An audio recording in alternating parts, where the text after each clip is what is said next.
So we do have, looks like this thing is bent a little bit. So we'll just do the best we can. But the main thing is our shaft, though, is a fixed thing that will not change on us, which is 127 millimeters. So if we were to come up here, let's just, no, we're not going to do it that way. All right. But we can come from that surface, which will give us our distance that we need. All right, from this surface, we're going to sketch again. All right, we hit our sketch. We're going to convert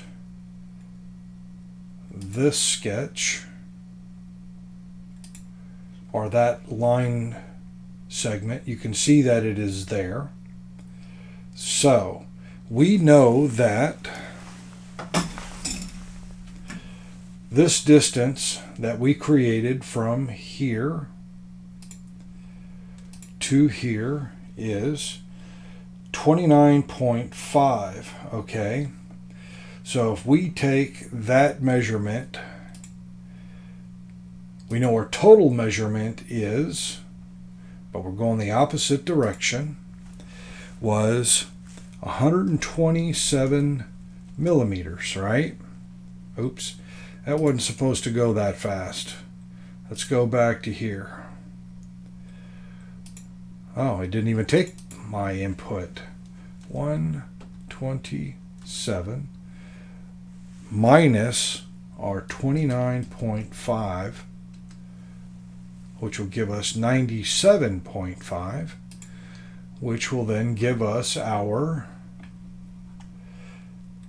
and now mind you, I could have done this all in one step also, which would have made more sense, and that would have been, let's just go ahead and just do it real quick. Let's just take this and we'll just turn this feature off.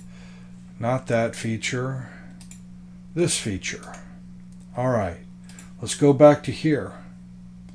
All right, we have that there.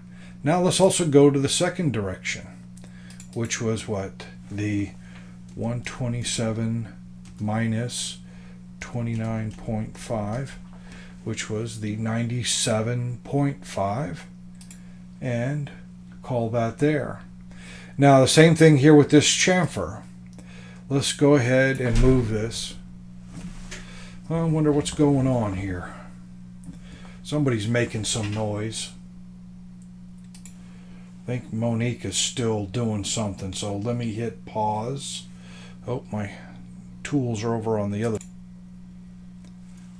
All right, I'm back from talking with Monique. So let's get back to our part. So let's measure from this end going back this way to create this part right here. The stuff that's in the middle of this, I don't really care about. This I'll put here just to show that's the pickup, but it's not gonna do. It's not gonna be functional. It's just gonna be for aesthetic reasons only. And then of course, then we'll come back and put the terminal section or terminal block on top of that. So coming back from here. Oh yeah, what I was doing with moving the chamfer after all of this, that was, well actually I didn't even need to do that anymore. Let's go back and also pick this edge too, so that we have both ends done. Now let's go and from this surface, let's install some reference geometry, a plane, and that'll give us a surface that we can work off of from here. So let's just grab that measurement. What do we got? We have got 5.85 millimeters. So 5.85. And let's flip that. There's our surface that we're going to work from. So we'll grab this, we'll just throw it out here just a little bit. Not that I needed to do that, but let's go and sketch on that surface. It already sees that because we had it highlighted here. It knows that we're sketching on that surface. So let's go ahead and create our first feature. And it is 22.35 in diameter.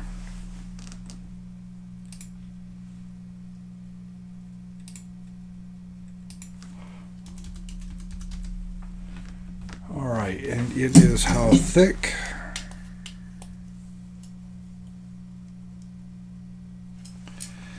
It is 7.3 millimeters thick. So let's go and extrude that down. And here again, we don't care that we're going to be making this part of this particular feature. Like I said, I'm not making the part, I'm just using the part. So keep that in mind when you're building your models. How are you utilizing it? Are you using it to make something or be used in something? So, and let's flip that because it goes that direction. And we say OK. Now we're going to grab this face. And now we're going to do our big aluminum piece. Let's get that settled. And let's get our whatever our diameter is for this.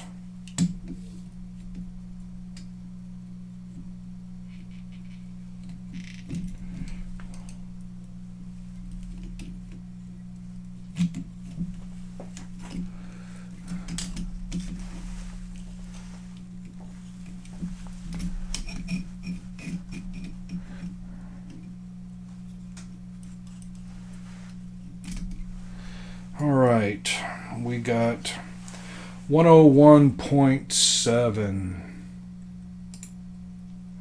Seeing that we already had that face selected, that was the whole point of that. And now we will grab the center, come out, and we will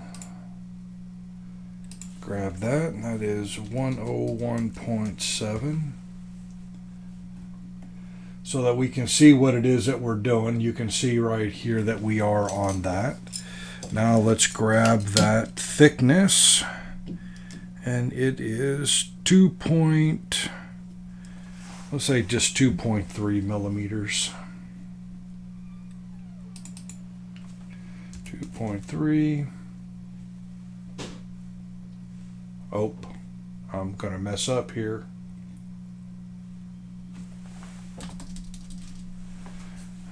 I was thinking I was extruding.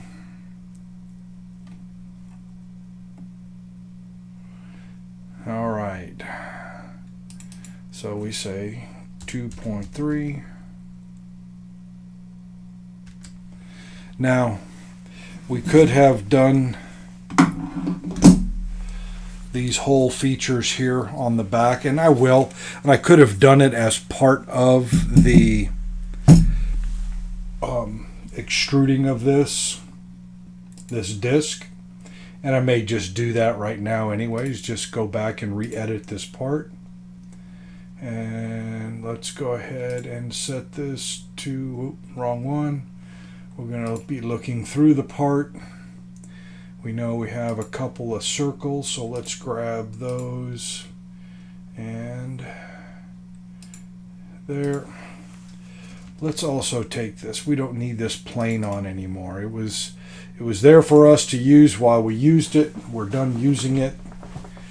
We also know that these two, for our purpose, are going to be horizontal from each other.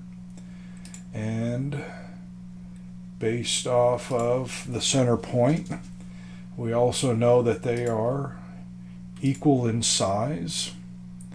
So we will set that. And then we need some more construction geometry. We got to grab that center point there, that center point there. Now let's go ahead and set that to vertical. And oops, I didn't mean to do that. Get back to editing. There we are. All right, let's find out what the size of these two guys are.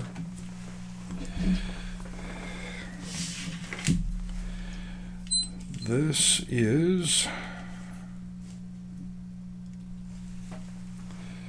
31.7.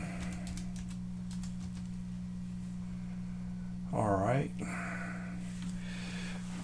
Our spacing between the two is, we'll call it 8.7. So let's come here and put on. Now, you see what I just did there, right? Because this would have come on, well, we won't say anything about that. We'll just leave it there. So 8.7 between these two.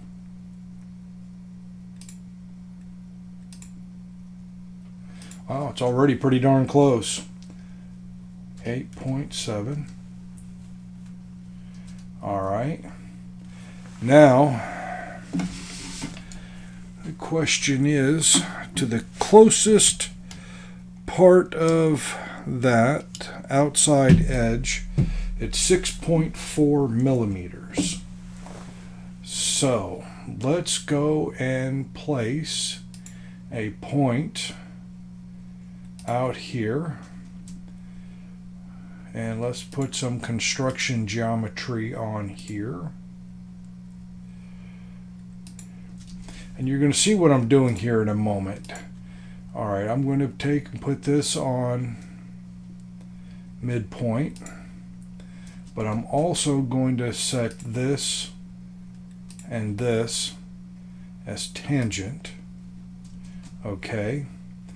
Now with that center point there, we need more construction geometry, so we got it.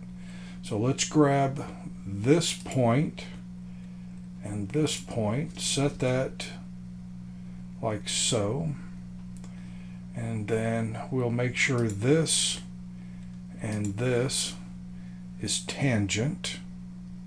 perpendicular, excuse me. All right, now we're going to come up here and we're going to put another piece of geometry, and we're just going to throw it out here. We're going to put this and this tangent, and we're going to make this and this parallel to each other. Okay, so I know this is probably the long way around of doing something like this, but I don't want to grab that. I want to grab this line segment, this line segment, and I wish to set that to 6.4 millimeters, and it will adjust where that's got to go to get me that dimension from this edge to this edge, because I don't know what the actual angle was, and because I set the spacing, because I set this spacing here and I set this spacing, it will drive to the location of these. So, and that's going to be in reference in this, in the 90-degree position, you know, straight vertical in line with this. So, and we'll call that good. That'll be the 50% point actually, based off of where it's at in its rotation. So we've got that good. Now if we go and finish the processing of this and turn this back to solid and come back around, and you see we have the holes in the back of this. Kind of gives you that Mickey Mouse face or some kind of rodent face or cartoon rodent face. I don't know.